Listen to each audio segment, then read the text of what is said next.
হযরতে আমিনা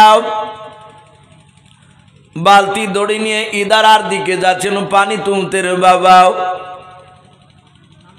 মহান রব্বুল আলামিন আল্লাহর কুদরতে পানিকে ডাক দিয়ে বলেন, ওরে পানি আর নিচু দিকে থাকবে না। আল্লাহর কুদরতে পানির জবান খুলে গিয়ে ডাক দিয়ে আল্লাহকে বলেন, আল্লাহ তুমি এর পূর্বে কোনোদিন পানি ওঠার কথা বলো না, আজকে হঠাৎ কেন তুমি উঠতে বললে বলাও। আমার আল্লাহ বলেন, ওরে আমার পানি দেখ, কে পানি নিতে আসছে। বলো, আব্দুল্লাহর স্ত্রী আমিনা পানি নিতে আসতেছে। ওরে পানি শোন, ওই আমিনার পেটে সারা পৃথিবীর দরদি নবী জনাবে মুহাম্মদ রাসূলুল্লাহ সাল্লাল্লাহু তাআলা আলাইহি ওয়াসাল্লাম ভরা আছে। নবীর সম্মানের অর্থে তুই সম্মানার্থে তুই পানিটা নিচু থেকে উঠে যাও।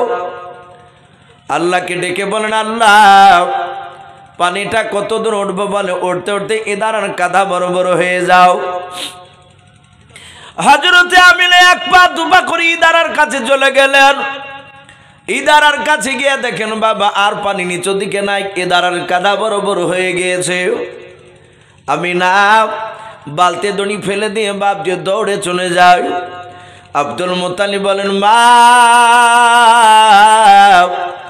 তুমি বালতি দড়ি নিয়ে গেলে বালতি দড়ি ফেলে দিয়ে কেন তুমি দৌড়ে চলে আসছো বলাও। বলে, আব্বা জান আমি নিজ চোখে দেখলাম ইদারার পানি উঠতে উঠতে ইদারার কাঁধা বড় বড় হয়ে গিয়েছে। আব্দুল মুত্তালিবকে ডাক দিয়ে না, আব্দুল মুত্তালিব আমিনাকে ডাক দিয়ে বলে, মা ইদারার পানি নিচু থেকে ওঠা সম্ভব নয়। ওরে আমিনা তোমার পেটে বাচ্চা আছে তাই তুমি হয়তো ভয় করেছো। আমাদের দেখবেন মা বোনদের পেটে বাচ্চা থাকলে অনেক সময় ভয় করে। রাত্রিবেলায় বাপ যে বাথরুম যেতে গেলে একা যেতে পারে না, স্বামীকে ডাকে না এলে বাপ যে মার কাছে থাকলে মাকে বাপ যে ডেকে সাথে করে নিয়ে যায়। ডাক দিয়ে আমিনাকে বলেন, ওগো মা তুমি ভয় করেছ? আমিনা বলেন, আব্বা জান আমি ভয় করি নাই, আমি নিজ চোখে দেখলাম ইদারার পানি উঠতে উঠতে কাঁধা বড় বড় হয়ে গেল। আব্দুল মুত্তালিব ডাক দিয়ে বলেন, মা আমি নিজ চোখে দেখে আসি। হযরতে আমিনা বাড়ি চলে আসলেন। আল্লাহ পানিকে ডাক দিয়ে বলেন, পানি রে আর ওপর দিকে থাকবি না, তোর গন্তব্যস্থলে তুই নেমে যাও, যেখানে ছিলে সেখানে নেমে যাও। পানি বাবা নেমে গিয়েছে। হযরতে আব্দুল মুত্তালিব ইদারার কাছে এসে দেখে বাপজি পানির দিকে ওঠে নাই, পানি নিচুতে নেমে আছে। হযরতে আব্দুল মুত্তালিব ডাক দিয়ে বলেছিল, আমিনা ও মা তুমি বলেছে ইদারার পানি উঠতে উঠতে নাকি ইদারার কাঁধা বড় বড় হয়ে গিয়েছে। ওরে আমিনা এই দেখো আমি তাকে দেখতে পাচ্ছি ইদারার পানি নিচুতে পড়ে আছে, উপর দিকে ওঠে না। হযরতে আমিনা তিনি মনে মনে চিন্তা করেছেন, আব্বা মনে হয় বলবে আমি মিথ্যা করে বলেছি, বানিয়ে বানিয়ে কথা বলেছি। হযরতে আমিনা ডাক দিয়ে বলেন, আব্বা আমি নিচুতে নাই, আমি অপর দিকে দেখলাম ইদারার কাঁধা বড় বড় হয়ে গিয়েছে।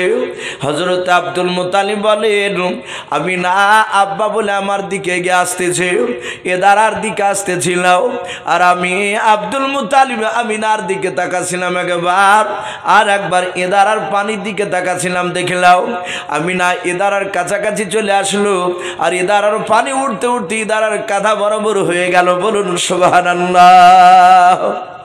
সম্মানিত ভাইরা আমার বাবা জীবনেরা, হযরতে আব্দুল মুত্তালিব তিনি বুঝতে পারলেন যে বাচ্চাটা আমিনার পেটে নিশ্চয়ই কোনো দামি বাচ্চা রয়েছে। বলেন, মা আমি বুঝতে পেরেছি। এ পানি হঠাৎ করে উঠে পড়ল। হযরতে আমিনা না আব্দুল মুত্তালিব পানিটা নিয়ে বাড়ি চলে গেলেন। ওনাকে আর বললেন, মা তুমি আর ইদারার দিকে তুমি যাবা না। আমিনা থাকতে লাগলেন। বিশ্ব নবীর বাপজি মার পেটে আমিনা থাকতেন, মুহাম্মদ সাল্লাল্লাহু আলাইহি ওয়াসাল্লাম থাকতে গিয়ে আমিনার পেটে সিরাতে হালবি আরো অনেক কয়েকটা ঘটনা বাপজি এসেছে। হযরতে বিশ্ব নবী বাপজি আমিনার পেটে 9 মাস 10 মাস 10 দিন বাপজি হতে চলছে। আরবিতে বাপজি মাসটা ছিল রবিউল আউয়াল মাস, তারিখ রসুলের বাপজির জন্ম তারিখ নিয়ে বাপজি মতভেদ রয়েছে। আমরা বেশিরভাগ বাপজি লোকেরা মনে মনে আমরা নয়, প্রায় মানুষই বাপজি আমরা জানি, বলা বলি করি যে রবিউল আউয়াল মাসের বাপজি 12 তারিখে নবী সোমবারের দিন সকালবেলায় দুনিয়াতে এসেছিলেন। 12 তারিখ, কিন্তু কেতাবে লিখেছে 12 তারিখ বলে নয়, কে বলেছেন 9 তারিখ রবিউল আউয়াল মাসের 9 তারিখ ছিল, কেউ বলেছেন 10 তারিখ, কেউ বলেছেন 11, কেউ বলেছেন 12। নবীজির জন্মের তারিখ নিয়ে বাপজি দ্বিমত মতভেদ রয়েছে। কেন? মানুষেরা বাপজি জানতো না, মক্কার লোকেরা এমনকি আমিনাও জানতেন না যে মুহাম্মদ সাল্লাল্লাহু আলাইহি ওয়াসাল্লাম তিনি জন্ম নেওয়ার পর তিনি নবী রাসূল হবে। এই জন্য বাপজি জন্মের তারিখ নিয়ে মতভেদ রয়েছে। কেউ যদি বলে 9 তারিখে, আপনি অস্বীকার করতে পারবেন না। কেউ যদি বলে 10 তারিখে, অস্বীকার করতে পারবেন না। কিন্তু বেশিরভাগ উলামারা বলেছেন 12 তারিখ। কিন্তু নবীজির ইন্তেকালের তারিখ নিয়ে বাপজি কারো দ্বিমত নয়, সবারই একমত। তো কেতাবে লিখেছে রবিউল আউয়াল মাসের 9 কিংবা 11 কিংবা 10 কিংবা 12 তারিখ। আমরা বেশিরভাগ 12 তারিখটাই বাপজি প্রাধান্য দিই। রসুল দুনিয়ার বুকে আসবে, আমিনার পেটে বাপজি ব্যথা শুরু হয়েছে। রাত্রিবেলায় আমিনা বিছানায় বসে বসে কাঁদছেন ঘরের ভিতরে, ওগো মাওলা, আমার যদি আজকে স্বামী বেঁচে থাকতো তাহলে নিশ্চয় মৌলানা সাহেবের কাছ থেকে পানি পড়া নিয়ে আসতো। আপনাদের যোগ্য ইমাম সাহেব সভাপতি আজকে এই জালসার বাপজি মানুষকে বসে রেখে হয়তো তার প্রশংসা করা ঠিক নয়, আমি তবু একটি ইশারাতান বলতে বাধ্য হচ্ছি। এই গ্রামের মানুষ খুব ভাগ্যবান যে একজন আপনারা যোগ্য ইমাম পেয়েছে। আমার পূর্বে যিনি বক্তব্য রাখছিলেন হযরত মাওলানা আব্দুল্লাহ ভাই, উনিও একজন যোগ্য আলেম। আমি উনার আপনাদের এই মসজিদের ইমাম, নামাজ পড়াছিলেন এশার, আমি গতকালকে এশার উনার পিছনে পড়েছিলাম, আজকেও বাপজি এশার নামাজ পড়লাম। এত সুন্দর কেরাত পড়ছেন, কোরআন তেলাওয়াত করেছেন, জান ঠান্ডা হয়ে যাচ্ছে। যোগ্য ইমাম না থাকলে বাপজি জালসা মানায় না। অনেক জায়গায় জালসায় দেখতে পাওয়া যায় সভাপতি করে দেয়, মুখে দাড়ি থাকে না, ও নামাজই পড়ে না। হয় টাকা পয়সা আছে, নাহলে এলাকার বড় ধরনের হয়তো নেতা টেতা, ওকে বসে দিয়েছে সভাপতি জায়গায়। অনেক বক্তারা বাপজি ভুলভাল কথা বলে চলে যায়, ধরার ক্ষমতা থাকে না, বুঝতে পারে না যে এই কথাটা ভুল বলে চলে গেল। এই জন্য বাপজি যার যেখানে সভা পায়, যে যেই লাইনের জিনিস তাকে সেই জায়গায় উপযুক্ত লোক বসানো, এটা দরকার। আলহামদুলিল্লাহ আজকে খুব খুশি আপনাদের দূর যাত্রী জালসায় আপনাদের যোগ্য ইমাম সাহেবকে বাপজি সভাপতি হিসাবে পাওয়াতে। আমি বলছিলাম পানি পড়া আপনাদের ইমাম সাহেবদের কাছে মানুষ কার পড়া পানি পড়া নিতে যান না, কিছু হলেই যায়। রসুল দুনিয়াতে আসার আগে ওই ইহুদির আলেমদের যারা গিরিজায় ইমামতি করে, তাওরাত জুব্বুর ইনজিলের যারা হাফেজ, ওই সব ইহুদির পণ্ডিতের কাছে মানুষ পানি পড়া নিতে যেত। তাই সেই দেখা দেখি এখনো বাপজি চালু আছে এগুলো। আমি না মনে মনে চিন্তা করছি, নগো মাওলা, আমার স্বামী যদি বেঁচে থাকতো তাহলে নিশ্চয় আমাকে পানি পড়া নিয়ে এসে দিত, ওষুধ নিয়ে এসে দিত। পেটে ব্যথা শুরু হয়েছে, আমি না, মহান রব্বুল আলামিন রাত্রিবেলাতেই জান্নাত থেকে 4টে রমণীকে ডাকলেন, নারীকে।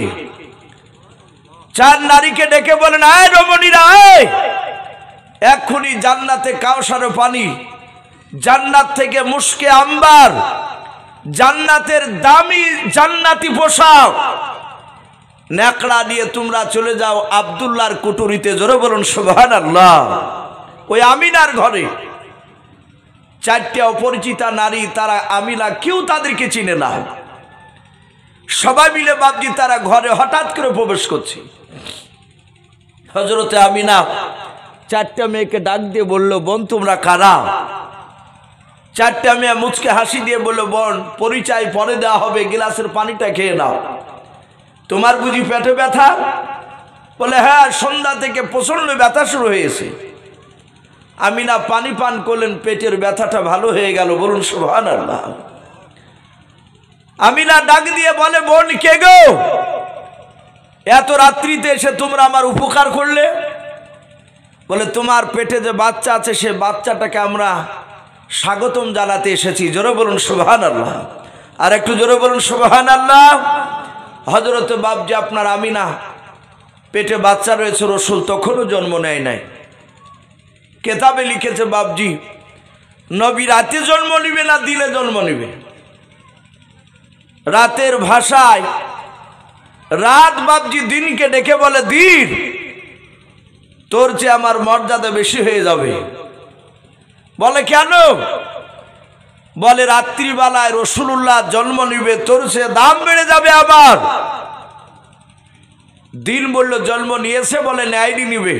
বলে এই রাতের বেলা রসুল জন্ম নিবে না, দিনের বেলায় জন্ম নিবে, তোর চেয়ে মর্যাদা আমার বেশি হয়ে যাবে। বাপজি নবী মক্কাতে জন্ম নিয়েছিলেন, মদিনার তখন দাম ছিল না। নবী আমার মক্কা থেকে হিজরত করে যখন মদিনাতে গেলে তখন মদিনার দাম এত বেড়ে গিয়ে পৃথিবীর মধ্যে বাপজি প্রতিটা মানুষ আমরা বলি সোনার মদিনা। জোরে বলুন সুবহানাল্লাহ। বলি নাই সোনার মদিনা? এত দামি জায়গা। হাজী সাহেবরা হজ করে আসলে জিজ্ঞাসা করায়, ভাই মক্কার মানুষ ভালো না মদিনার মানুষ ভালো? প্রতিটা হাজী সাহেবের একই উত্তর বলে যে পৃথিবী, শুধু মক্কা কেন গোটা পৃথিবীর মধ্যে মদিনার মতো মানুষ পাওয়া যাবে না। এত ভালো জায়গা। আর ভালো হবে না কেন? বিশ্ব নবী মদিনার মাটিতে শুয়ে আছে। নবী আমার আসবে রাতে না দিলে, তা রাত দিন বাপজি তারা দুজনায় ঝগড়া শুরু করেছে।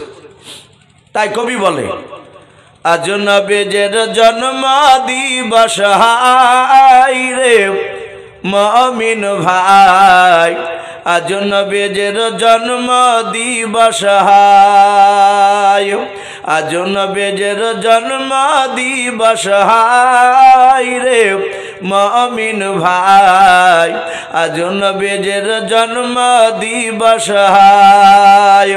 ওই রাতে বলে আমার হবে, ওই দিনে বলে আমার হবে, রাতে দিনে ঝগড়া করে যাই রে মুমিন ভাই, আজ নবীর জন্ম দিবস হায়, আজ নবীর জন্ম দিবস হায় রে মুমিন ভাই, আজ নবীর জন্ম দিবস হায়।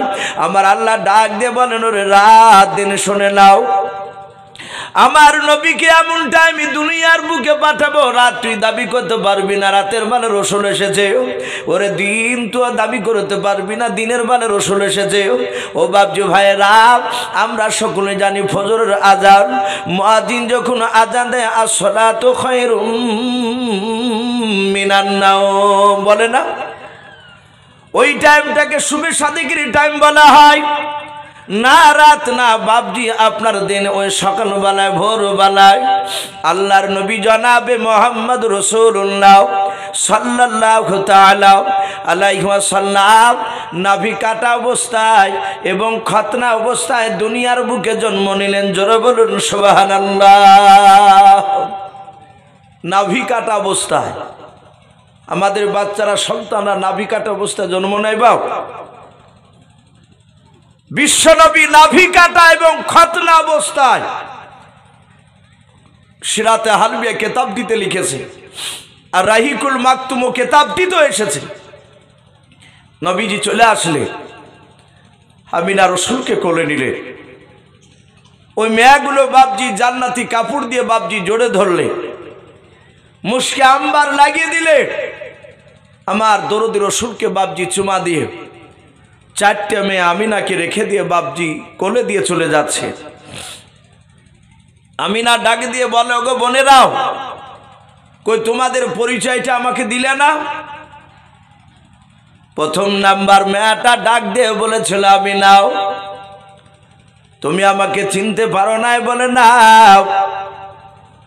বলে আমিনা, আমি হযরতে আদম শফিউল্লাহ আলাইহিস সালামের অর্ধাঙ্গিনী বিবি হযরতে মা হাওয়া আলাইহা সালাম। হযরতে আমিনা দ্বিতীয় মেয়েটাকে ডাক দিয়ে বলেছিলেন, ও বোন তোমার পরিচয়টা দিয়ে দাও। দ্বিতীয় মেয়েটা ডাক দিয়ে বলেছিল, বোন আমিনা আমাকে চিনতে পারো নাই? বলে নাও। বলে আমি হযরতে ইব্রাহিম খলিলুল্লাহ আলাইহিস সালামের অর্ধাঙ্গিনী বিবি, আমি হযরতে মা হাজরা আলাইহা সালাম। 2 নাম্বার 3 নাম্বার মেয়েটা ডাক দিয়ে বলেছিল, বোন আমিনা তুমি আমাকে চিনতে পারো নাই? বলে নাও। বলে আমি হযরতে ঈসা রুহুল্লাহ আলাইহিস সালামের জনম দক্ষিণী মা হযরতে মরিয়ম আলাইহা সালাম। 4 নাম্বার মেয়েটা মাথাটা নিচু করে দাঁড়িয়ে আছে। আমিনা ডাক দিয়ে বলেছিল, বোন তোমার পরিচয়টা তুমি দিয়ে দাও। 4 নাম্বার মেয়েটা ফেলফাল করে আমিনার দিকে চেয়ে বলেন, বোন আমার স্বামীর পরিচয় দিতে আমি বড্ড লজ্জা পাই। বলে লজ্জা পাওয়ার কারণ নাই, তুমি বলো। ওরা যে হাসতে হাসতে তারা আনন্দ করে বলেছে কেউ নবীর মাও, কেউ বলেছে নবীর স্ত্রী। ওরে বোন তোমার পরিচয়টা দিয়ে দাও। 4 নাম্বার মেয়েটা ডাক দিয়ে বলেছিল, বোন সারা পৃথিবীর মানুষ আমার স্বামীকে কেউ ভালো বলে না। কোরআন শরীফে বাপ যে বেঈমানের নামটা পাওয়া যায়, যে বেঈমান কোরআন শরীফে বাপ যে পাওয়া যায়। দুনিয়ার বুকে বাপ যে খোদা দাবি করেছিল, আনা রব্বুকুমুল আলা, ওই বেঈমান ফেরাউনের বাপজি বিবি হযরতে আসিয়া আলাইহা সালাম। বলুন সুবহানাল্লাহ।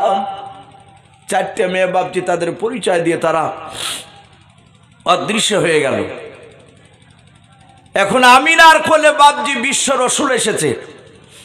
আব্দুল মুতালিব তৎকালীন সেই জামানায় তিনি কাবা শরীফের মুতাল্লি ছিলেন। আমরা যাকে সভাপতি সেক্রেটারি সাহেব বলি, উনি মসজিদে নয় কাবা শরীফকে খুব ভালোবাসতেন। মক্কার লোকেরা বাপজি তাকে দায়িত্ব দিয়েছিলেন, উনি সৎ বলে। সৎ লোককে বাপজি দায়িত্ব দিয়েছিলেন। আজ আমাদের প্রায় জায়গায় মসজিদ বলেন মাদ্রাসায় বলেন সৎ ব্যক্তিকে বাপজি দায়িত্ব দেওয়া খুব কমই হয়। অনেক 2 নম্বর লোককে বাপজি দায়িত্ব দিয়ে বাপজি দেখা যায়, শোনা যায় যে মসজিদের টাকা মারিয়ে জমি কিনে নিয়ে ছড়াবে। অনেকে মাদ্রাসার টাকা মেরে খেয়ে নেয়। কিন্তু বাপজি আমাদের যখন নেতা নির্বাচন করা হবে মসজিদ মাদ্রাসার, আমাদের একটু লক্ষ্য করা দরকার যে সে লোকটা সৎ কিনা, সে নামাজ পড়ে কিনা। কিন্তু আমরা সৎ ব্যক্তিকে আমরা গুরুত্ব দিতে চাই না। যদি গরিব মানুষ হয় তাহলে তো একবারই পাত্তা দিবে না। বাপজি আমার সোনা লালেরাও, হযরতে আব্দুল মুতালিব কাবা শরীফের মুতাল্লি ছিলেন, দেখাশোনা করার ওনাকে দায়িত্ব দেওয়া হয়েছিল। উনি শুনতে পেলেন ওনার আব্দুল্লাহর সন্তান হয়েছে, নাম রেখেছে মুহাম্মদ। বলুন সাল্লাল্লাহু আলাইহি ওয়াসাল্লাম। আব্দুল মুতালিব কোলে করে নিয়ে আছে। এত সুন্দর চেহারা, পূর্ণিমার চাঁদকে বাপজি হার মানাবে। নবীজির এত চেহারা, আল্লাহ রসুলকে কোলে করে নিয়ে আছে। আমি জানি না বাপজি আপনারা শুনেছেন কি না। অনেকে বাপজি ইউটিউব থেকে অনেকে বলছেন যে এসো ভাই আপনার জীবনে অনেক বক্তা শুনেছি, আপনারা শুনেছি। এই যে রেকর্ডিংগুলো হচ্ছে, এদের সাথে হয়তো ব্যক্তিগত বাপজি আমার এদের সাথে কোনো ব্যক্তিগত সম্পর্ক নেই। তারা হয়তো তারা দৌড়ে এসেছে, তাদের হয়তো চ্যানেলগুলো বাপজি চালানোর জন্য। হয়তো আপনারা ইউটিউবে শুনেছেন কি আমার জানা নাই। রাসূলুল্লাহ বাপজি দুনিয়ার বুকে কটা মেয়ের দুধ পান করেছিল বাপজি জানা আছে আপনাদের কারো? একটু জোরে বলুন জানা থাকলে। আমার বিশ্ব নবী বাপজি দুনিয়ার বুকে জন্ম নেওয়ার পর দুধ পান করেছিলেন মাত্র 4টা মেয়ার। জোরে বলুন আলহামদুলিল্লাহ। কটা মেয়ার বললাম? 4টা মেয়ার। নবী আমার 4 মেয়ার দুধ পান করেছিলেন। কোন কোন মেয়ার সেগুলো বাপজি বলবো। প্রথম নাম্বার দুধ পান করলেন আমিনার পেট থেকে জন্ম নেওয়ার পর আমিনারে ওই রাত্রিবেলায় ভোরবেলার দিকে, প্রতিদিন সকালবেলায় বাপজি ভোরবেলাতে আবুল আহাবের বাপজি একটা দাসী ছিল, তার নাম ছিল সোয়াইবিয়া। কি নাম বললাম ভাই একটু জোরে বলে? সোয়াইবিয়া। প্রতিদিন বাপজি ওর বাড়িতে থাকতো, কিন্তু ওই রাত্রিবেলা ভোরবেলায় উঠতো। কিছু মানুষ আছে দেখেন বাপজি নমাজ না পড়লো ভোরবেলাতে বাপজি তার ঘুম হয় না, লোকের সামনে বলে যে ফজর আজান দিলি ঘুম হয় না। আর আমরা বয়স্ক লোকের মুখে শুনতে পাই যে ভোরবেলাতে নূরের বাতাস পাওয়া যায়। বলুন সুবহানাল্লাহ। বলে না নূরের বাতাস? কিছু মানুষ আছে বাপজি রাস্তা রাস্তা দৌড়ে বেড়াবে, ও পেট কমানের লেগে দৌড়ে বেড়াবে, কিন্তু বাপজি মসজিদের পাহা দিয়ে 4-5 বার রান দিবে, হতভাগা নামাজ পড়তে ঢোকে না। এরকম আছে না নাই বলেন? অনেকেই আছে। ও নামাজ পড়তে যাবে না, অথচ সে মুসলমান। আবার চায়ের দোকানে গিয়ে বলবে নবীকে খুব ভালোবাসে। সোয়াইবিয়া প্রতিদিন ওই ভোরবেলাতে উঠতো, প্রতিদিন কেন না সেদিনে উঠেছে। ওঠার পর তাকে দেখছে আসমান থেকে একটা রড লাইটের মতো আলো সোজা আব্দুল্লাহর কুটুরিতে বাপজি পড়েছে আমিনার ঘরে।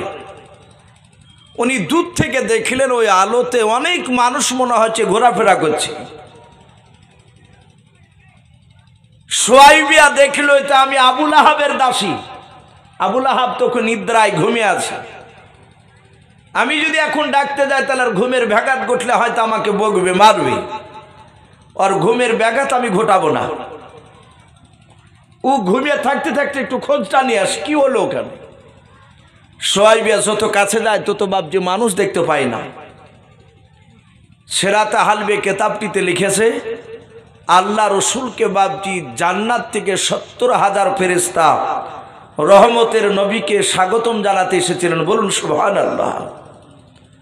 মানুষরা চিনতে না পারলে জানতে পারলে আল্লাহ তো জানছেন যে ইনি নবী আমার, রসুলকে পাঠিয়েছি। আপনাদের যোগ্য মৌলানা সাহেব রয়েছেন, হাফেজ সাহেব পিলাস এবং আলেম কারি সাহেব মানুষ যারা উলামা বাপজি তারা পড়েছেন মিরকাত বলে একটা বই রয়েছে, মান্তিকের কেতাব। জেনারেল শিক্ষিত ভাইয়েরা যারা একটু উচ্চ শিক্ষা শিক্ষিত হয়েছেন তারা জানেন যে দর্শন কাকে বলে। দর্শন বলে একটা সাবজেক্ট রয়েছে, এটা বাংলা আমরা বলি, ইংরেজিতে বাপজি ফিলোসফি বলি, তর্ক বিতর্কর বাপজি সেটা সাবজেক্ট। ওর ওই দর্শন বলেন আর ফিলোসফি বলে, তার যদি জ্ঞান না থাকে সে মানুষকে কথা বলে বোঝাতে পারবে না। অনুরূপভাবে ওই কেতাবগুলো ওই বই সাবজেক্টটা কি আমাদের মওলানা ভাষায় বাপজি ওটাকে মান্তিক বলা হয়, যাকে ফালসাফার ইমাম বলি আমরা, যিনি লিখেছেন এই মান্তিক কেতাব। তে মিরকাত বলে বাপজি একটা বই রয়েছে, ওই বইয়ের বাপজি সারাতে নাই মতনে লেখা আছে খুতবায়। আল্লাহ রসুলকে প্রশ্ন করা হলো, হে রসুল আপনি কবে থেকে নবী ছিলেন? এই মুহাম্মদ সাল্লাল্লাহু আলাইহি ওয়াসাল্লামের কথা। আমার পূর্বেকার বক্তা হযরত মাওলানা আব্দুল্লাহ সাহেব বারাকাতুহুম আলিয়া উনি বলছিলেন নবী জীবনী বাপজি শুনতে গেলে সত্যি 1-2 দিনে শোনা সম্ভব নয়। তো মোটামুটি কথা একটু বাপজি একটু টাচ দিছি। তো আল্লাহ রসুল বলেন, এই সাহাবা আমি তখনও নবী রসুল ছিলাম যখন আদম শফিউল্লাহ আলাইহিস সালাম যখন পানি এবং মাটির সাথে মিশ্রিত অবস্থায়, আমরা যাকে কাদা অবস্থায় বলি, নবী বলছেন আমি তখনও রসুল ছিলাম। জোরে বলুন সুবহানাল্লাহ। তাহলে বাপজি রসুলুল্লাহ 40 বছর বয়সে নবুয়তটা বাপজি প্রকাশ হয়েছিল। তার আগে মক্কার লোকেরা জানতো না যে ইনি আখিরি জামানার রাসূল তা, কিন্তু গাছ গুছালি জীবজন্তু পশু পাখি তারা চিনতে পেরেছিলেন। বলুন সুবহানাল্লাহ, ইনি রাসূল তা। তো সুয়াইবিয়া বাপজি এক পা দুপা করে এগিয়ে এসে দেখছে বাপজি মানুষ নাই, বাড়ির ভিতরে বাপজি গুজগাজ করছে। কি ব্যাপার? সুয়াইবিয়া বাড়ির ভিতরে ঢুকে দেখে আমিনা কোলে বাচ্চা নিয়ে বসে আছে, এত সুন্দর চেহারা, সাথে হাতে বাপজি কেতাবে লিখেছে। আমিনার কাছে গিয়ে বাচ্চাটা কোলে নিল। আর বানতে হবে না, মরণ থাক, ওনাকে দিয়ে দে, আমাকে আর বানতে হবে। ডাক দিয়ে বললেন, সুয়াইবিয়া মনে মনে চিন্তা করছেন যদি এই বাচ্চাটা এত সুন্দর, এই ছেলেটা বড় হওয়ার পর লোকেরা প্রশংসা করবে, এই বাচ্চাটাকে নিয়ে যদি আমার স্তনে মুখ লাগে একটু দুধ পান করাতে পারতাম, জীবনটাকে ধন্য মনে করতাম। বলুন সুবহানাল্লাহ। তাই সুয়াইবিয়া বলল, বোন আমিনা, এই বাচ্চাটা আমাকে দেবা না? বলে কেন? বলে আমি একটু আমার স্তন থেকে দুধ পান করাতাম। বলে করা অসুবিধা নেই। নবীকে নিয়ে দুধ পান করালেন, তাহলে দুটো মেয়ে দুধ খাওয়া হলো। 3 নাম্বার, ওই আমিনার কাছে বাপজি ওই বাড়িতে আর একটা মেয়ে ছিল, কেউ বলেছেন আব্দুল্লাহর আপন বোন, কেউ বলেছেন তার বোন নয়, তার বাড়ির বান্দি দাসী ছিল। বেশিরভাগ উলামারা লিখেছেন আব্দুল্লাহর ওটা বোন, নাম ছিল বাপজি উম্মে আইমন। কি নাম বললাম? উম্মে আইমন। উম্মে আইমন দেখলো একটা পাশের বাড়ি আবুল আহাবের দাসী সুয়াইবিয়াও সে দুধ পান করালো। আর আমার ভাই আব্দুল্লাহ আমিনাকে বিয়ে করে নিয়ে আসার পর থেকেই আমার বান্ধবী হয়েছে, আমি এর সাথে অনেক উঠা বসা করেছি, আর আমি দুধ পান করাতে পারবো না। উম্মে আইমন বলল, আমি নাও, কিছু মনে না করলে আমি তোমার ছেলেকে নিয়ে আমার স্তন থেকে দুধ পান করাতাম। বলে অসুবিধা নাই, খাওয়া। উম্মে আইমন পান করালেন। তাহলে 3টে হলো। 4 নাম্বার আসছে, মক্কা নগরে বাপজি সেই সময় একটা প্রথা ছিল, একটা বাতাস বইতো মক্কা নগরে, বাতাসটাকে লুহ বাতাস বলা হয়। লাম ওয়াও হা, লুহ শব্দের অর্থ হচ্ছে দূষিত। মক্কা নগরে শুধু মক্কাতেই, ওই কুরাইশ বংশের ওই এলাকাটায় বাচ্চা জন্ম নিলি 2 মাস 4 মাস করে মক্কা নগরে তার মার কাছে থাকলি বাচ্চার শরীরে ঘা হইতো, পচা ধরে বাচ্চা মারা যেত। মানুষের একটা আতঙ্ক ধরে গিয়েছিল।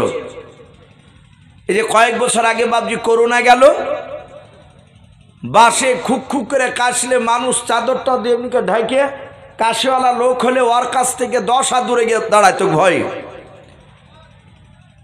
এমনই মানুষের বাপজি আতঙ্ক ধরে গিয়েছিল। অনেক জায়গাতে করোনার সময় তো বাপজি মানুষকে বিনা গোসলে দাফন করিয়েছে, এরকমও রিপোর্ট রয়েছে। দুধ থেকে বাপজি পানি ঢেলি দিয়েছে, ভয়ে লাড়েনি। এ ছিল একটা আতঙ্ক। মক্কানগরে বাপজি ওই রকম আতঙ্ক ধরে গিয়েছিল মানুষের। সেই সময় মুরুররা দেখেছিল মক্কার বাচ্চা মক্কার বাইরে চলে গেলে অন্য জায়গায় গিয়ে মানুষ হতো, সে বাচ্চাটা বেঁচে যেত, মরতো না। তাই তারা আইন চালু করেছিল, মক্কার মেয়েরা বাচ্চা জন্ম দিবে, মানুষ করবে অন্য দেশের মায়েরা, দাইমারা, ওরা যে মানুষ করবে তার বিনিময়ে বাপজি তারা মোটা অঙ্কের টাকা পাবে। তাই প্রতিদিন বাপজি মক্কার বাহির থেকে মানুষেরা মক্কা নগরে বাচ্চা নিতে আসতো। রসুল আমিনার কাছে 5 দিন ছিলেন মক্কা নগরে। 5 দিনকার দিন আমার বিশ্ব নবীকে কোলে করে নিয়ে আমিনা রাস্তার ধারে বাপজি দাঁড়িয়েছে। আপনাদের যেমন মেন লালবাগের এই কদম শরীফ, যে আপনার এই যে কুর্মিতালা যে মোড়, এইরকম বাপজি রাস্তার ধারে বাপজি দাঁড়িয়ে আছে।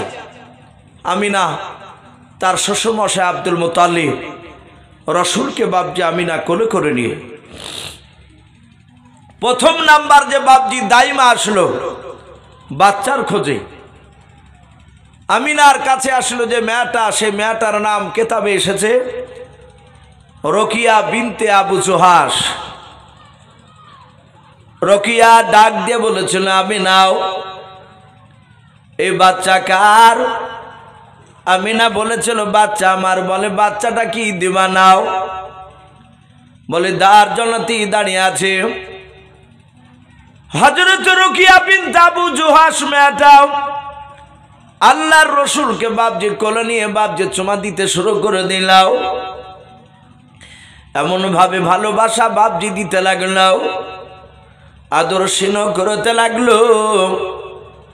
লাস্টে বানায় বলেছিল, গো বোন আমিনা এই বাচ্চা আমি নিয়ে যাবো, আমাকে কি দিবা না? বলে কেন দেব না, দেওয়ার জন্য তো দাঁড়িয়ে আছে। ডাক দিয়ে বলেছিল, রে বোন আমিনা আমি বাচ্চা নিয়ে যাব, তার পূর্বে একটা কথা বলে, বাচ্চার আব্বা দুনিয়ার বুকে কি কাজ করে একটু খুলে বলাও। হযরতে আমিনা ডাক দিয়ে বলেছিল, গো আমার বোন রকিয়াও এই ছেলেটার আব্বা দুনিয়ার বুকে বেঁচে নাই, মারা গিয়েছে, কোনো কাজ করতে পারে নাই। ছেলের আব্বা মারা গিয়েছে সিরিয়া ব্যবসা করতে গিয়ে, আর জিন্দা ফিরে আসে নাই। রকিয়া শোনার পর ডাক দিয়ে বলল, আমিনা এই বাপ মরা ছেলে, এতিম বাচ্চা ছেলে নিয়ে গিয়ে কোনো মোটা টাকা পাওয়া যাবে না। ওরে আমিনা তোমার বাচ্চা তুমি নিয়ে নাও, আমি অন্য বাচ্চা নেব যে বাচ্চার আব্বা বেঁচে আছে, মোটা টাকা ইনকাম করে। হযরত বাপজি আমিনাকে ফেরত দিয়ে বাপজি চলে গেল রকিয়াও। দ্বিতীয় নাম্বার আর একটা মেয়ে বাপজি এসেছিল, ওই মেয়েটার নাম কেতাবে লিখেছে ফাতেমা বিনতে আবু কুবা। ফাতেমা বলে বাপজি দাইমাতে এসে বলেছিল, আমিনাও এই বাচ্চা কি আমাকে দিবা না? বলে কেন দিব না? ওই ফাতেমা আল্লাহর রসুলকে বাপজি কোলে নিয়ে বাপজি চুমা দিতে দিতে দিতে বলেছিল, এত সুন্দর বাচ্চা জীবনে প্রথম দেখলাম। ওরে আমিনা এই বাচ্চা আমি নিয়ে যাব, বলে নিয়ে যাও। যার সময় ডাক দিয়ে বলেছিল, বোন আমিনাও এই ছেলের আব্বা পৃথিবীর বুকে কি কাজ করে বললাও? যখন বলে ছেলের আব্বা বেঁচে নাই, মারা গিয়েছে, আর সঙ্গে সঙ্গে হযরত ফাতেমা ওই রকিয়া দাইমার মতো বাপজি বাচ্চা ফেরত দিয়ে চলে গেল। এইভাবে এক না দুই নাই, সন্ধ্যা বাপজি লাগতে লেগেছে, সূর্য লালি দেখা দিয়েছে। বাবা হযরত বাপজি আমিনার কাছে এক নাই দুই নাই ৭০টার ওপরে বাপজি দাইমারা আল্লাহর নবীকে বাপজি সবাই নিব বলেছিল। যখন শুনেছিল নবীজির আব্বা বেঁচে নাই, তখন বাবা ওই ৭০টার ওপরে দাইমা তারা বিশ্ব নবীকে কেউ নাই না, সবাই ফেরত দিয়ে বাপজি চলে গেল। আমিনা রসুলকে কোলে করে নিয়ে কাঁদছে, ওগো মাওলা, अगर আব্বুল আলামিন তুমি কেনই বা বাচ্চা দিলে এত সুন্দর? এই বাচ্চার আব্বাকে কেন তুমি কেড়ে নিলে? এই যে বাপ মারা বলে কেউ নিল না, ৭০টার উপরে দাইমা সবাই ফেরত দিয়ে চলে গেল। অটোমেটিক বাপজি নার্ভাস হবে, দুঃখ করবে, এটা সবাই। আব্দুল মুতালিবকে বলছেন, আব্বা আমার ছেলেকে আর বাঁচানো যাবে না, এ ছেলেকে মনে হয় আর কেউ নিবে না। বলে মা কাঁদিস না, নিশ্চয় দাইমা আল্লাহ পাঠিয়ে দিবে, আল্লাহ নিশ্চয় দাইমা পাঠাবে। বলে কখন আসবে? তো সন্ধ্যা লেগে গিয়েছে, আজ যদি না নেয় আগামীকালকে, আবার আগামীকাল। রাস্তায় দাঁড়িয়ে থাকলে এই মেয়েরা আর আমাদেরকে একবারও মুখের কথা জিজ্ঞাসা করবে না, আর মনে হয় দাইমা নেই। কিতাবে লিখেছে বাপজি ওই সমাতার একটা দাইমা ছিলেন, ওই ৭০-এর মধ্যে এসেছিলেন না উনি, ওনার নাম কিতাবে লিখেছে হালিমাতু সাদিয়া রাদিয়াল্লাহু তাআলা আনহা। এ হালিমার স্বামী শহীদ, এরা দুজনায় পাতলা দুবলা উঠে চেপে এসেছিল। ওরা অর্থ কাঠামো খুব ভালো ছিল না, তাদের গরিব মানুষ খুব। কিন্তু হালিমাতুস সাদিয়ার একটা বাচ্চা ছিল, তার নিজে জন্ম দিয়েছিল, সেও দুধের বাচ্চা। বাচ্চার জন্ম না দিলে তো বাচ্চাকে মানুষ করতে পারবে না দুধ খেয়ে নিজের। সে বাচ্চাটার নাম ছিল বাবজি আব্দুল্লাহ। কি নাম বললাম? ওই হালিমার বাচ্চা নাম আব্দুল্লাহ। বাচ্চাকে বাড়িতে রেখে এসেছে যে আর একটা বাচ্চা নিব মক্কা নগরে, দুই বাচ্চাকে একসঙ্গে মানুষ করব। একটা আমারটা তো মানুষ হবি, তার সাথে হাতে পরের আর একটা বাচ্চাকে মানুষ করলে তার বিনিময়ে মোটা টাকা পাবো, আমাদের সংসারে কাজে লাগবে। হজরতে হালিমাতুস সাদিয়া গোটা মক্কা বাবজি অলিগলি ঘুরি একটা বাচ্চার সামনে পড়েনি। সন্ধ্যা লেগে গেছে, মক্কার চৌরাস্তার মোড়ে এসে দাঁড়িয়েছে হালিমাতুস সাদিয়া। হজরতে বাবজি আপনার হালিমাতুস সাদিয়া তার স্বামী সাইদকে বলছেন, ওগো প্রাণের স্বামী, সকাল থেকে টোটো করে ঘুরিয়ে বেরিয়ে একটা বাচ্চা পড়েনি সামনে, উঠো বেশি চলতে পারে নাই। শোনো, রাস্তার ধারে যদি কোনো বাচ্চা পেয়ে যায়, আমরা ওর আব্বা কটাকে ইনকাম করে বাচ্চা মানুষ করলে কত টাকা দিবে এসব ডিমান্ড করব না, সব চুক্তি টুক্তি ওসব করবো না, জিজ্ঞাসাই করব না। ছেলেটাকে নিয়ে মানুষ করব, এর বিনিময়ে যা দিবে নিয়ে নেব, বলো রাজি আছো? হজরতে হালিমাতুস সাদিয়ার স্বামী ডাক দিয়ে বলল যে বিবি তুমি যাতে রাজি আমিও তাতে রাজি। এই প্রজেক্ট ম্যান নাই নাকি? ফোন হয়েছে তো বাবজি আমার সোনা লালেরাও।